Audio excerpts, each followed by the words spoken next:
Une élection partielle aura lieu le 24 juin prochain dans la circonscription de Toronto-Saint Paul, en Ontario, un château fort libéral. Le siège de député est vacant depuis la démission de l'ancienne ministre Caroline Bennett. Les libéraux occupent le siège depuis plus de 30 ans. La députée sortante l'a emporté avec 10 000 voix d'avance sur les conservateurs aux dernières élections. J'en ai discuté hier avec l'analyste Philippe Fournier. Bonsoir Philippe. Bonsoir, Romera. Alors, est-ce que les libéraux doivent être nerveux cette fois-ci? Quelles sont vos projections? Eh bien, je dirais que les sondages pour le Parti libéral du Canada n'ont pas été très tendres depuis l'automne dernier et que les libéraux n'ont pas vraiment eu d'occasion de se réjouir. Alors, bien sûr, la circonscription de Toronto-Saint Paul est nettement avantageuse pour les libéraux. Cependant, si le PLC devait échapper cette élection partielle, je crois que ça serait considéré comme un des premiers canaris dans la mine et que ce serait signe que même dans la région du 86, dans Toronto, le Parti libéral pourrait être en difficulté. Si on considère les résultats de la dernière élection en 2021 et qu'on retranspose les résultats sur la nouvelle carte, Toronto-Saint Paul est allé aux libéraux par une marge de 23 points. Est-ce que cette marge-là va être réduite considérablement? Selon les données disponibles, je crois que le Parti libéral pourrait encore l'emporter, mais je crois que même une victoire très serrée pourrait envoyer des signaux pas très positifs pour l'équipe libérale. Surtout parce que l'ancienne députée libérale Caroline Bennett l'a remporté la dernière fois avec 10 000 voix d'avance. Est-ce qu'on peut dire que c'est une circonscription plancher là pour les libéraux? C'est une très bonne question. En effet, si on se rappelle, bien sûr, la carte a changé, mais cette région-là de Toronto était demeurée rouge, même pendant la victoire majoritaire de Stephen Harper en 2011. Alors, si les libéraux, encore une fois, devaient échapper de Toronto-Saint Paul, transposer ces résultats-là sur une élection générale, ça pourrait indiquer vraiment une défaite très dure pour l'équipe de Justin Trudeau. Alors, je crois qu'ils vont mettre la gomme pour essayer d'éviter ce revers-là et même d'essayer d'envoyer un message aux troupes que, oui, les sondages ne sont pas favorables présentement, cependant, sur le terrain et en campagne, les libéraux sont capables de remonter la pente. C'est un message qui serait très optimiste, mais je pense qu'il faut envoyer un signal aux troupes et à l'équipe libérale.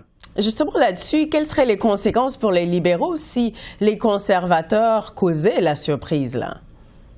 Bien, considérez le fait que lors des 3 dernières élections, donc les 3 élections pendant lesquelles M. Trudeau était le chef libéral, les libéraux n'ont jamais perdu une circonscription dans le 86. Ils n'ont jamais perdu une circonscription à Toronto. C'était 25 sur 25 pour les 3 élections.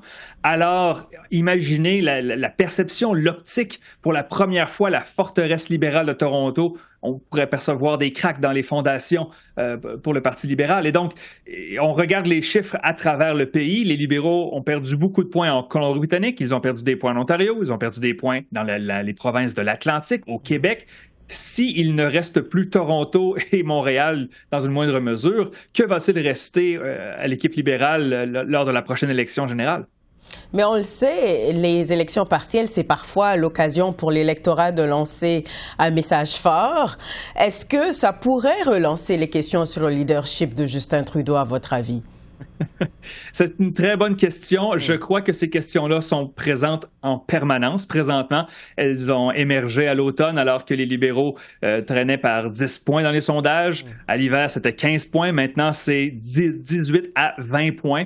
Et le Parti conservateur, bien sûr, qui trône au sommet des intentions de vote. Je crois que ça va être inévitable que des gens au caucus et dans l'équipe libérale vont se poser des questions si jamais les libéraux devaient échapper Toronto-Saint Paul. C'est inévitable. Parlons maintenant des candidats dans cette circonscription. La libérale Leslie Church est une ancienne employée politique. Elle n'a pas forcément la notoriété de Caroline Bennett. Le candidat conservateur, c'est Don Stewart. Et pour le NPD, Amrit Parhar. À quel point ce sont des candidats compétitifs? C'est très difficile à dire. Nous n'avons pas eu de sondages locaux.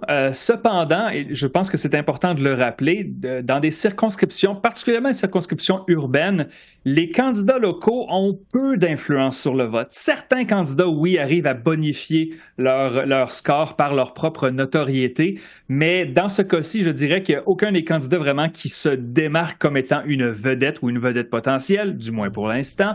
Alors, je ne pense pas que, à moins qu'il y ait une catastrophe sur le terrain de la part d'un de ces candidats-là, ça puisse être un facteur déterminant. Et en terminant, le gouvernement Trudeau devra déclencher 2 autres partiels d'ici le 30 juillet. Dans la salle Aymar-Verdun, c'est au Québec, laissée vacante par David Lametti, et une autre dans Elwood-Strathcona au Manitoba cette fois-ci. Est-ce qu'on peut s'attendre à des surprises? Je serais énormément surpris si les libéraux devaient échapper la salle Villemort et Verdun.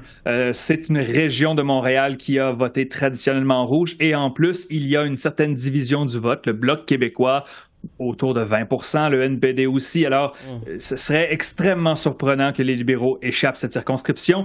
Pour ce qui est de Elwood-Transcona, c'est une circonscription qui était à M. Blakey au NPD et je crois que cette circonscription-là est dans la mire du Parti conservateur qui aimerait bien mettre leur empreinte dans cette région de Winnipeg. Alors, je crois que la circonscription au Manitoba a plus de chances de nous causer des surprises. Ça va être une course entre le NPD et le Parti conservateur, assurément.